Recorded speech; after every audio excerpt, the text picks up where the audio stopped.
Je suis Akladé Kwasi Sosten et vous écoutez l'épisode 6 de Évolution Prodige. Évitez le piège des réseaux sociaux.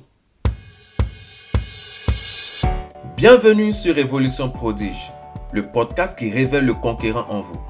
Je suis Akladé Kwasi Sosten, je suis votre guide sur ce chemin vers votre transformation personnelle et professionnelle. Dans chaque épisode de ce podcast, je vous livre chaque semaine, seul à mon micro ou accompagné d'experts, des outils précis et concrets dont vous avez besoin pour embrasser l'évolution dont vous avez tant rêvé. Comment rester hyper concentré dans un monde hyper distrait et connecté? Je vais te partager des secrets aujourd'hui pour t'aider à éliminer la distraction des réseaux sociaux, pour rester productif. Mais avant tout, j'aimerais te faire comprendre les enjeux. Les réseaux sociaux aujourd'hui sont-ils pour toi une addiction ou simple habitude? À quel moment la consommation des réseaux sociaux devient-elle excessive? Au début, c'était juste pour rester en contact avec nos proches. Mais aujourd'hui, les réseaux sociaux sont devenus pour toi ton bureau ou ta résidence. Mais parfois, tu te perds. Tu ouvres Facebook juste pour voir, mais une heure plus tard, tu es toujours dessus en train de scroller et à être spectateur des acteurs. Tu ouvres WhatsApp juste pour répondre à un message urgent. Mais 2 heures plus tard, tu te retrouves toujours sur WhatsApp en train de répondre à d'autres messages qui ne sont pas urgents. À force de jongler entre notifications, entre scroll, entre répondre aux messages et les distractions, tu laisses ton travail empiéter sur ta vie personnelle. Et à un moment donné, tu voudras rattraper le temps perdu. Si tu as passé toute ta journée ou 4 heures de ton temps, de la journée à scroller ou à passer du temps sur les réseaux sociaux, tu voudras forcément rattraper ce temps perdu sur le travail. Et si tu finissais le travail généralement à 17 ou 18 heures, tu te retrouveras à finir le boulot à 19, 20 ou 21 heures. Alors en ce moment, où sont les moments qui sont dédiés pour toi? Les réseaux sociaux te donnent l'illusion d'avancer. Mais en vrai, si tu ne fais pas attention, tu te retrouves piégé. Et c'est une réalité pour beaucoup de personnes aujourd'hui. Mais si tu en fais partie, ne t'inquiète pas. Je vais te donner des secrets qui t'aideront à changer la donne. Mais avant tout, je voudrais que tu te poses ces questions avec honnêteté. Quelles sont mes relations aujourd'hui avec les réseaux sociaux? Et comment prendre le contrôle de mon temps? Parce que oui, les effets néfastes que cela peut avoir sur toi, c'est entre autres la perte de temps, une diminution de ta concentration, l'installation de la procrastination en toi, les fatigues mentales, le stress et l'anxiété, la dépendance. Tu te retrouveras à dépendre des réseaux sociaux ou de la distraction ou de certaines choses qui n'en valent vraiment pas la peine. Alors, je t'ai donné les enjeux et les problèmes auxquels tu pourrais faire face, les pièges dans lesquels tu pourrais te retrouver si tu ne prends pas le devant des choses. Si tu ne, si tu ne décides pas de contrôler ton temps, si tu ne décides pas d'éliminer les distractions. Alors maintenant, je vais te donner les solutions, les stratégies, les petits trucs que tu peux faire pour arriver à changer la donne. La première des choses que je te conseille de faire, c'est de définir des limites d'utilisation. Qu'est-ce que je veux dire par là? Il faudrait que tu t'établisses des règles claires sur le temps que tu dois passer sur les réseaux sociaux, le temps que tu dois passer en ligne. Que ce soit pour jouer des jeux, ou ce soit sur les réseaux sociaux, ou à regarder des vidéos, il faudrait que tu arrives à te définir des limites d'utilisation. Tu pourrais par exemple dire que je n'utiliserai les réseaux sociaux ou je ne passerai du temps en ligne que pendant 30 ou 1 heure, pendant 30 à 1 heure de temps par jour. Ou je pourrais passer du temps sur les réseaux sociaux que pendant les week-ends. Et donc du lundi au vendredi, je suis concentré sur mes objectifs, sur mes tâches. Et les week-ends, j'ai du temps à passer sur les réseaux sociaux, à scroller, à voir qu'est-ce qui s'est passé pendant tout le week-end. Il n'y a pas de problème, tu pourrais commencer par là. Mais il faudrait que tu te définisses des limites d'utilisation. Et la chose que je voudrais que tu accompagnes avec cela, c'est que il faudrait que tu sois rigoureux avec cette règle ou ces règles que tu vas t'imposer. Parce qu'une chose est de définir des règles, mais une chose est de la respecter. Rien ne prouve que ces règles que tu vas définir, tu te retrouveras 1, 2, 3 semaines ou un mois après à appliquer à la lettre ces règles. Donc il va falloir user de la rigueur pour y arriver. La deuxième chose également que je te conseille de faire, c'est de désactiver les notifications inutiles. Je dirais d'abord notifications tout court. Maintenant, s'il y a des notifications qui sont utiles, c'est qu'il y en a d'autres qui sont inutiles. Donc, les désactiver. Mais désactiver les notifications, c'est quoi? Alors, il faudrait que tu arrives à désactiver les notifications, par exemple, de WhatsApp, de Facebook, d'Instagram, parce qu'il arrive souvent qu'on reçoive des notifications au moment où on est concentré sur une tâche qui est très importante ou plus importante. Et ne serait-ce que le téléphone arrive à sonner un tout petit peu, ça c'est carrément souvent suffisant pour te distraire. Si tu n'as pas encore de discipline si tu n'as pas encore de discipline en matière d'élimination des distractions, ne serait-ce qu'une simple notification, tout de suite tu te retrouveras distrait.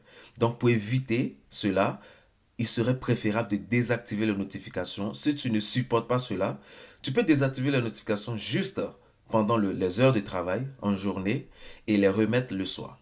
Il n'y a pas de problème. Mais arrive à désactiver les notifications ou les notifications inutiles pourraient t'aider carrément à prendre le contrôle et tu verras que dans l'avenir, ça ne te dira plus rien. Une autre chose également, la troisième chose que je te conseille également de faire, c'est de créer des zones sans distraction. Si tu te rends compte que à la maison, c'est facile pour toi de sombrer, de descendre carrément dans la distraction des réseaux sociaux, essaye de sortir, essaye d'aller au travail, au bureau, ou essaye d'aller te mettre dans un lieu où tu sais que là, il ne serait pas facile pour moi de me retrouver dans la distraction. Mais crée-toi des zones sans distraction. Si c'est entre des amis ou être avec des personnes qui arrivent à vaincre la distraction, si tu peux te mettre en compagnie de ces personnes pour travailler, ça va beaucoup t'aider. Donc, il faut te créer des zones ou des lieux de non-distraction.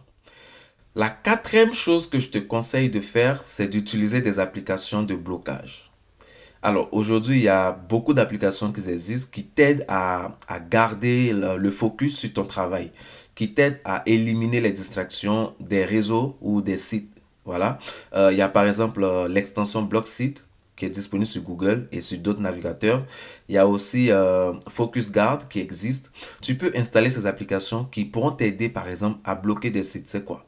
C'est-à-dire que lorsque tu vas installer ces applications, tu pourras définir dans ces applications, sinon dans ces extensions, sur quel site tu es susceptible d'aller.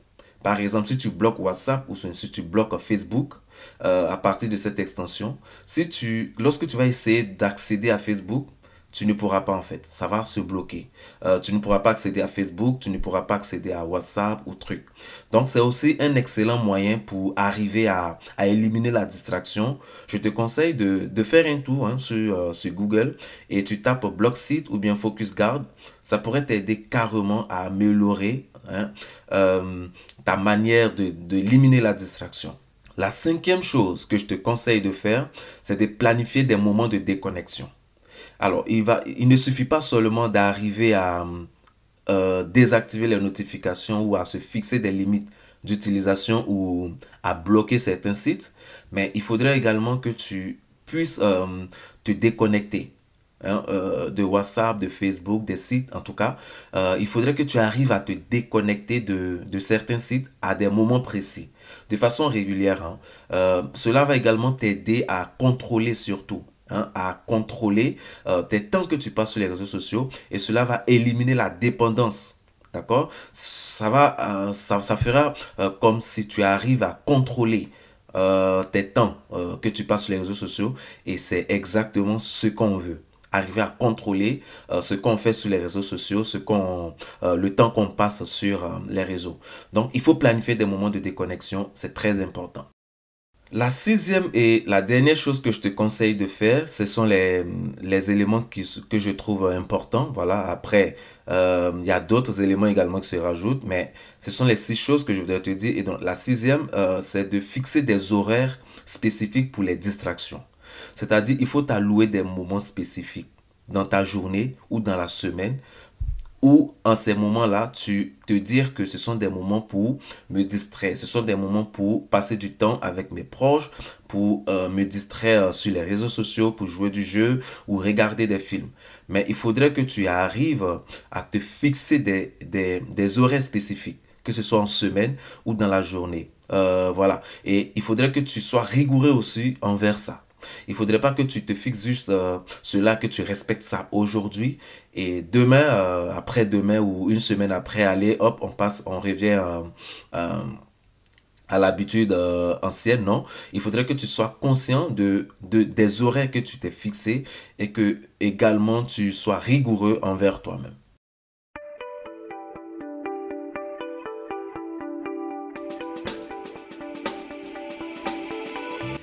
Et voilà, c'est la fin de cet épisode d'Évolution Prodige. J'espère que vous repartez avec des idées nouvelles et des outils pratiques pour avancer sur votre chemin de transformation. N'oubliez pas que chaque petit pas que vous faites compte et vous rapproche de vos objectifs.